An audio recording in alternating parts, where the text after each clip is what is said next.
নতুন একটা ফরম্যাটে আমরা চাই যে প্রত্যেকটা জায়গাতেই যেমন চ্যালেঞ্জ আছে, সেই চ্যালেঞ্জটাকে অ্যাড্রেস করার জন্য পারফরমেন্স দরকার হয়, সেই পারফরমেন্সের জায়গাটাকে নিশ্চিত করা প্রয়োজন। এবং আমি মনে করি যে আমাদের NCL T20 তার থেকে আরেক ধাপ উপরে BPLও আছে এই ফরম্যাটের জন্য। অনেককে সেখানে তার ঠিক ডিজায়ারেবল পজিশনে খেলার অনেক বেশি সুযোগ থাকবে এবং নিজেদেরকে তুলে ধরার সুযোগ থাকবে। আর এই প্রসঙ্গে একটা কথা বলি, হয়তো অনেকের মনে প্রশ্ন সেটা আছে, কোনো একটা জায়গায় যখন কেউ নির্বাচিত না হন কিংবা কেউ তার জায়গাটা হারান, আমার মনে হয় যে আমাদের পাশাপাশি প্রত্যেকেরই থেকে নিজের থেকে একটা উপলব্ধি আসা উচিত, আমি কেন জায়গাটা হারাচ্ছি এবং আমি কি করলে আমার জায়গাটা পুনরুদ্ধার করতে পারবো। এই ডিপ ডাইভ থিঙ্কিং প্রসেস আমার মনে হয় যে একতরফা হওয়া উচিত না, যে সিলেক্টর বলে দিবে এই কারণে তুমি বাদ যাচ্ছ। আমার মনে হয় যে আত্ম উপলব্ধির জায়গাটা ইজ ভেরি ভেরি ইম্পর্টেন্ট, যে পাশাপাশি যদি দুই পক্ষই চিন্তা করে তারপরে যদি কোনো উইন্ডো খোলা থাকে সেটার জন্য আমরা তো সবসময় তাদের সঙ্গে কথা বলতে রাজি আছি। উপলব্ধির কথা বলতে আপনার সঙ্গে শান্তর সঙ্গে আমার কমিউনিকেশন, যখন তিনি প্রথমে দল থেকে বাদ পড়লেন তখনই শান্তর সঙ্গে আমার কমিউনিকেট হয়েছে। So we are clear about what we are looking for and what he need to do to come back. এভাবেই আপনি সাইফের কথা বললেন, সাইফ 9 ইনিংসে একটা 50 করেছে, বা আদার্স যে তার ইনিংসগুলি আছে, ইম্প্যাক্ট ইনিংস হয়তো দুই একটা আছে, কিন্তু গ্লোবাল T20 কিংবা এখানে যে টপে হচ্ছে টুর্নামেন্ট হচ্ছে T20, এখানে খুব একটা তাকে আহামরি বা পারফরমেন্স করতে দেখা যায়নি। একটা তার বোলিং নিয়ে আপনি বলেন যে তার বোলিংয়ের কারণে 1 ওভার বা 2 ওভার করে দিতে পারে, সেই কারণে তাকে এটা আপেক্ষিক, এটা অনেক সেকেন্ডারি, তার মুখ্য হিসেবে আসবে। আপনার ব্যাখ্যা অনুযায়ী, যেটা আমি ব্যাখ্যা শুনলাম সেটা অনুযায়ী মনে হচ্ছে যে তিনি এই সিরিজ থেকে আসলে খেলার 11-এ আসার মতো একটা অবস্থায় আছেন, এইবার জন্যই আসলে সিলেক্ট করা। আসলে কি ওই রকম ফিউচার চিন্তা করে না এবার থেকেই তাকে একদম খেলানো যায় বা খেলতে পারে এরকম অবস্থা থেকে নেওয়া বলে? অ্যাকচুয়ালি প্রথম 11 জন নির্বাচনে মুখ্য ভূমিকায় থাকে ক্যাপ্টেন অ্যান্ড হেড কোচ, এবং আমাদেরও কিছু মতামত সেখানে থাকে। এবং সেই আঙ্গিকে আমি বলতে পারি যে ওপেনিংয়ে আমরা একটা সেটল জায়গায় আছি। আমাদের ওপেনিং প্লেয়ার নিয়ে যদি কোনো রকমের ইনজুরি কিংবা অন্য কোনো ইস্যুস না আসে, তাহলে সেই জায়গাটাতে কাউকে অপেক্ষা করতে হবে সেই সুযোগের জন্য, এবং তাকে তৈরি থাকতে হবে সেই সুযোগটাকে কাজে লাগানোর জন্য। অ্যান্ড সাইফের ব্যাপারটার উপরে এবং মাঝখানে যে কোনো জায়গায় যদি সে হৃদয়ের কোনো সমস্যা হয়, কোনো ইনজুরি হয়, কোনো কিছু অপারেশন, আমি মনে করি যে এই দুটো জায়গাতেই তিনি কভার করতে পারবেন। তারপরে আমাদের কাছে বাড়তি যে সুবিধা আছে, লিটন দাস আছে, যিনি নাম্বার 3-তে খেলেন, তিনিও যে কোনো সময় ওপেনিং করে দলের চাহিদা মেটাতে পারেন যদি অপোজিশন উইকেট কোনো কারণে ডিফারেন্ট স্ট্র্যাটেজি দিয়ে দলকে যেতে হয়। হ্যাঁ, নিশ্চয়ই যে কথাগুলো বললেন, যে কাউকে দল থেকে বাদ দেওয়ার আগে আমাদেরকে অনেক কিছুই চিন্তা করতে হয়, যে তিনি তার সামর্থ্যের কতটুকু করতে পারলেন, কিংবা যে সুযোগটুকু তাকে দেওয়া হলো সেই সুযোগটুকু যথেষ্ট কিনা।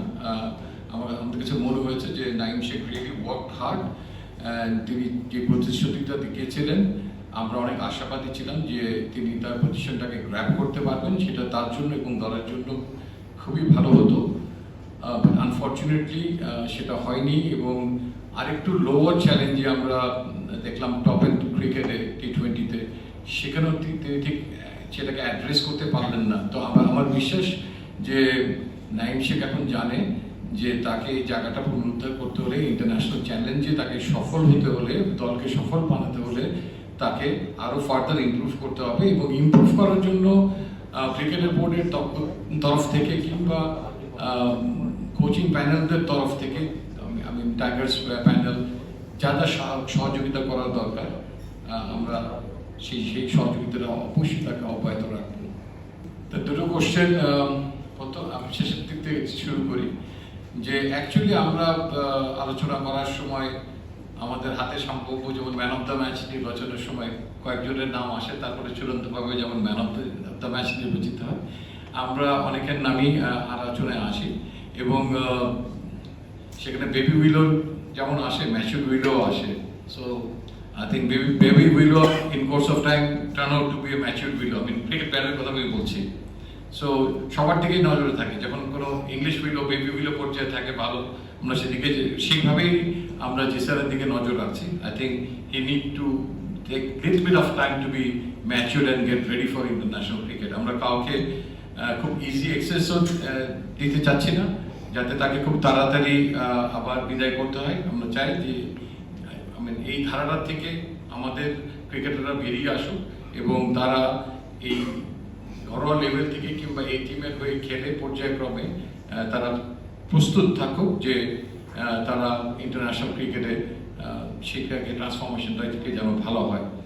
আর একটা কথা আপনি বলেছেন যে সাইফ হাসানকে আমরা লাল বলের খেলায় রেখেছিলাম, দ্যাট ইজ ট্রু। একটা ছিল লঙ্গার পার্সপেক্টিভ থেকে অনেক আগে, যখন নেদারল্যান্ড সিরিজ আমাদের ইয়েতে ছিল না, নলেজে ছিল না, এবং তারপরও আমি বলবো যে আমরা এবং কোচিং প্যানেল আমরা কিন্তু একই জায়গায় কাজ করি। ক্রিকেটের লক্ষ্যে সেরা দল নির্বাচনের ক্ষেত্রে আমরা মুখ্য ভূমিকায় থাকি। তো আমাদের পার্সপেক্টিভ থেকে আমরা কিছুটা ভবিষ্যৎকে নিয়েও চিন্তা করি যে আমাদের লাল বলের ক্রিকেট আছে ভবিষ্যতে, টেস্ট ম্যাচেস আছে। তো এটাকে আমরা একটা অপরচুনিটি হিসাবেই দেখছিলাম যে সাদা বলের পাশাপাশি সাইফকে একটা লাল বলের ক্রিকেটের উপরে ব্যাট করাতে পারলে আমাদের জন্য একটু ভালো হতো। তো আনফর্চুনেটলি টিম ম্যানেজমেন্ট চাচ্ছে যে টিম এনভায়রনমেন্ট অ্যান্ড টিমের অনেক কিছু কথা হয় একদিনের খেলার ডিফারেন্ট স্ট্র্যাটেজিক বিষয় এবং আদার বিষয়গুলোতে, যেগুলো তার ইনক্লুশনটা যত দ্রুত দলের সঙ্গে হবে ছিল ততই মঙ্গল দলের জন্য। তো সেই পরিপ্রেক্ষিতে we are pulling out, otherwise তাহলে হয়তো তিনি 31 তারিখে হয়তো ফেরত আসতেন। তো এক্ষেত্রে আমরা তাকে যত দ্রুত সম্ভব হয়তো তিনি 26 তারিখে দলের সঙ্গে যোগ দিতে পারবেন। ধন্যবাদ ওয়াইজম্যান। ইনফ্যাক্ট দুটো খেলা হোয়াইট বলের এই দুই খেলা কিংবা লাল বলের খেলা যদি বলি, এগুলোর তো প্রত্যেকটার আবেদন টোটালি ডিফারেন্ট, ইম্প্যাক্টও ডিফারেন্ট, মানুষ খেলেও সেটা ডিফারেন্ট ইন্টেন্সিটি নিয়ে। তো এখানে অনেকে হয়তো উপস্থিত ছিলেন, আমরা কিন্তু এসে first T20 ICC T20 world cup টিমটা আমরা দিয়েছিলাম এবং সেখানে একটা চূড়ান্ত দলটা ঘোষণার আগে কিন্তু আমরা একটা 17-18 জনের একটা দল দিয়েছিলাম, লতিফ আপনার মনে আছে নিশ্চয়ই। এবং ওখানেও কিন্তু আমরা এই জিনিসটাকে বিবেচনা রেখেছিলাম যে স্পেশালি মেহেদি মিরাজ আমাদের টেস্ট ম্যাচ এবং ওয়ান ডে ক্রিকেটের একটা অমূল্য সম্পদ আই শুড সে, এবং শুধু আমাদের নাই বলবো, এখন সারা world cricket knows him very well as for his allround performance. So সেটার পাশাপাশি T20 ক্রিকেটে আসলে প্রভাব কিছুটা পড়ে, সেটা ব্যাটিংয়েও পড়ে, বোলিংয়ে তো আরও অনেক বেশি পড়ে। তো still he loves the game, he wants to play the game, but still তিনিও চিন্তা করেন যে প্রভাব কতটুকু। এই ব্যাপারে আমরা খোলামেলা কথা বলি এখন, এবং দলের ক্রাইসিসে হলে অবশ্যই তাকে খেলতেই হবে। দলের চাহিদায় প্রথম একাদশে যদি আমরা সিরিয়াস ক্রাইসিসে পড়ে যাই, definitely he will pick him and he will also come and play. Otherwise আমরাও কিছুটা মনে করি যে দোজ টু প্লেসেস তার জন্য অনেক সুদিন। তিনি পর্যায়ক্রমে একটা থেকে শিফট হয়ে আবার T20 ফরম্যাটে খেলা ফেরত আসা কোনো কঠিন কিছু না। তিনি তার অনেক পুরোধার মেধাসম্পন্ন খেলোয়াড়, যে কোনো ফরম্যাটে তিনি অ্যাডাপ্ট করার মতো সক্ষমতা রাখেন। তো বাট একসঙ্গে 3টা ফরম্যাট চালিয়ে যাওয়া আজকালকার ক্রিকেটে ইজ অনেক চ্যালেঞ্জিং। সেটা শারীরিক পরিশ্রমের ব্যাপার থেকে শুরু করে একটা ফর্ম ধরে রাখার কন্টিনিউশনের ব্যাপার থেকে শুরু করে অনেক কিছুকেই এখন বিবেচনায় আনতে হচ্ছে, এবং ওভারঅল গ্লোবাল ক্রিকেটের এই চেঞ্জেসটা আপনি দেখতে পাচ্ছেন। আই থিঙ্ক ইংল্যান্ড এবং ইন্ডিয়ার টেস্ট ম্যাচ সিরিজটা আপনারা লক্ষ্য করেছেন, আপনারা T20-র এশিয়া কাপে ইন্ডিয়ার দলটা দেখেছেন, এবং ওয়েস্ট ইন্ডিজ যে সঙ্গে তারা খেলবে টেস্ট ম্যাচ এই এশিয়া কাপের পরে, সেখানেও দলটাকে আপনারা দেখতে পাবেন যে সেইটার মতো লাক্সারি আমাদের নাই, এত প্লেয়ারের আমাদের আনফর্চুনেটলি নেই। বাট আমরাও পর্যায়ক্রমে চাইব যে ইন কোর্স অফ টাইম আমাদের এই সক্ষমতাটা যেন বৃদ্ধি করে ফরম্যাট অনুযায়ী স্পেশালাইজেশনের ক্ষেত্রে প্লেয়ারদের ক্ষেত্রে। দেখেন আসলে এখানে কিছু কিছু জিনিস ইজ সেন্সিটিভ এবং অথরিটির ব্যাপারে যদি বলেন সেখানে আমাদের অথরিটি ইজ অলসো রেস্ট্রিক্টেড। আমরা ওই পজিশনে নেই আপনাকে এক্স্যাক্টলি আমার ব্যক্তিগত ভাবনাটা আমি মন খুলে বলার জন্য, আমি মনে করি যে এই ব্যাপারগুলো ক্রিকেট বোর্ড অত্যন্ত গভীরভাবে পর্যবেক্ষণ করছেন এবং আগামীতে যাতে দলের জন্য ভালো হয়, দলনায়কদের জন্য ভালো হয় সেরকম চিন্তা ভাবনা করি তারা এক্ষেত্রে স্ব জায়গা কে নেতৃত্ব দিবেন সুদূর প্রসারী একটা চিন্তা ভাবনা হয়তো বা আমরা ভবিষ্যতে টেস্ট ম্যাচ এবং T20 ফরম্যাট সামনে আছে, তার পরবর্তী পর্যায়ে হয়তো দেখতে পাবো বা তার আগেও দেখতে পাবো। আসলে বোর্ডের চিন্তা ভাবনা I am not the right person to give a proper answer. আমি বলার আগে আপনি কতখানি আশাবাদী শুনে নিয়ে ভালো লাগে counter. Okay, that's good. Emotionally, we are all connected. When we talk, when we reply, when you যখন আপনাকে ইমোশন টাচ করবে আপনার positive, always you will think positive. So emotional অ্যাসপেক্টে পজিটিভ মুডে আমিও আশা করি যে দল চ্যাম্পিয়ন হওয়ার লক্ষ্যেই যাবে। বাট আপনি যখন অ্যানালিটিক্যাল অ্যান্ড লজিক্যাল চিন্তা করবেন তখন আপনাকে ভাবতে হবে যে আপনি কোথায় দাঁড়িয়েছেন এবং সেই অভিষ্ট লক্ষ্য অর্জন করতে আপনার পথটা কতখানি সুগম কিংবা কতখানি সেখানে চ্যালেঞ্জ আছে। সো দ্যাট যখন আপনি কিছুদিনের মধ্যে দেখতে পাবেন যে অ্যানালাইসিস হচ্ছে who could be the finalist, yes there is a chance to qualify for the final because আমরা ইতিপূর্বে তিনটা ইয়েতে খেলেছি এশিয়া কাপে ফাইনালে। তো আমার মনে হয় আমাদের ধাপ বাই ধাপ চিন্তা করা উচিত। আমরা T20 ওয়ার্ল্ড কাপে শ্রীলঙ্কাকে হারিয়েছি, আবার হয়তো আফগানিস্তানকে পারিনি, রিসেন্টলি শ্রীলঙ্কাকে T20 ফর্মেটে হারিয়েছি। এই দুটো দলই আমাদের প্রথম রাউন্ডে আছে। আমার মনে হয় যে আমরা ইনফ্যাক্ট এখনো ওয়ার্ল্ড ক্রিকেটে সেই পর্যায়ে যেতে পারিনি। চেষ্টা করব এশিয়ান ক্রিকেট আরেকটু ছোট পর্যায়ে, এই পর্যায়ে আমাদের সক্ষমতা তুলে ধরার মাধ্যমেই আমরা আমাদের ওয়ার্ল্ড ক্রিকেটকে আসলে ম্যাচেসটা পৌঁছাতে হবে এবং সেই লক্ষ্যেই প্লেয়ারদের কাজ করা উচিত এবং সেভাবেই আমাদের আগানো উচিত। আমার মনে হয় খুব ইমোশনাল অ্যাটাচমেন্ট থেকে কথা না বলে আসলে লজিক্যালি কথা বলা উচিত। আমি ডেফিনেটলি আশাবাদী, বাট মাঠে কেউ কাউকে ছেড়ে দিবে না। আপনাকে সে অভিষ্ট লক্ষ্যে পৌঁছতে হলে আপনাকে আপনার মেধা, সক্ষমতা সেটা ট্রান্সফরমেশন মাঠে দেখাতেই হবে। অনেকগুলো প্রশ্ন একবারে করে ফেলে। ওকে, অলরাইট, একটা করে আসি। মিরাজের ক্ষেত্রে আমরা বলবো যে আমাদের টিম কম্বিনেশনে আসলে Sheikh Mahadi is there in 11, so that আমাদের যদি এটা 17 মেম্বার হতো there could be Mehdi Miraz could be there. তো বাট রিয়েলিস্টিক্যালি উইল প্রেফার যে দলের সঙ্গে ক্যারি না করে যে ফর্মেটে বেশি ইন্টারেস্টেড অ্যান্ড ফোকাসড সেখানে রাখা উচিত। আমি সেই জায়গাতে 16 জনের মধ্যে তাকে রাখা সম্ভব হয়নি।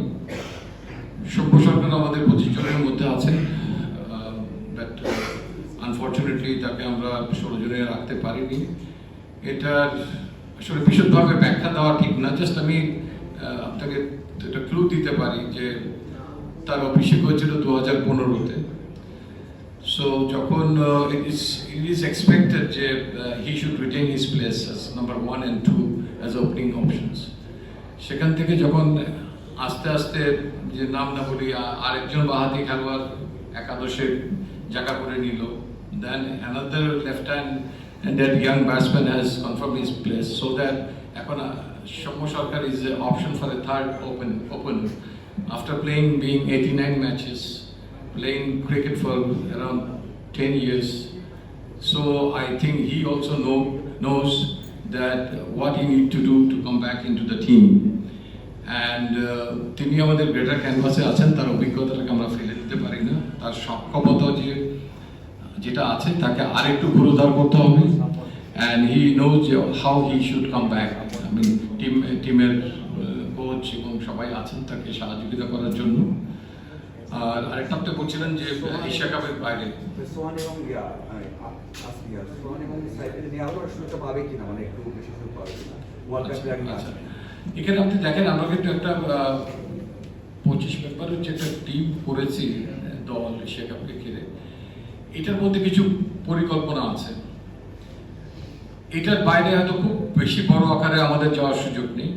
আপনি বলতে পারেন yes Rakibul Hasan is there, yes he can be one of the out of the box, he can come forward, কার ইঞ্জুরির কারণে he can come forward. Yasir Rabbi is such a player, he can make the difference. আমাদের সামনে অনেকগুলো খেলা আছে এবং এখানে যারা আছে সেই জায়গাতে যদি কেউ তাকে তার যোগ্যতাকে ঠিক যথেষ্টভাবে সমাধান করতে না পারে, হতে পারে। One good sign I have noticed that আফিফের দুটো ইনিংস খুব ভালো লাগলো, অনেকদিন পরে ওকে ভিন্ন মেজাজে ব্যাট করতে দেখলাম। So that we will expect যে এরকম 2-3টা নাম যারা আমাদের থাকবে তাদেরকে আমরা পর্যাপ্ত সুযোগ দিব, পর্যাপ্ত ফ্যাসিলিটিস দিব, তাদের দিকেও আমাদের নজর থাকবে।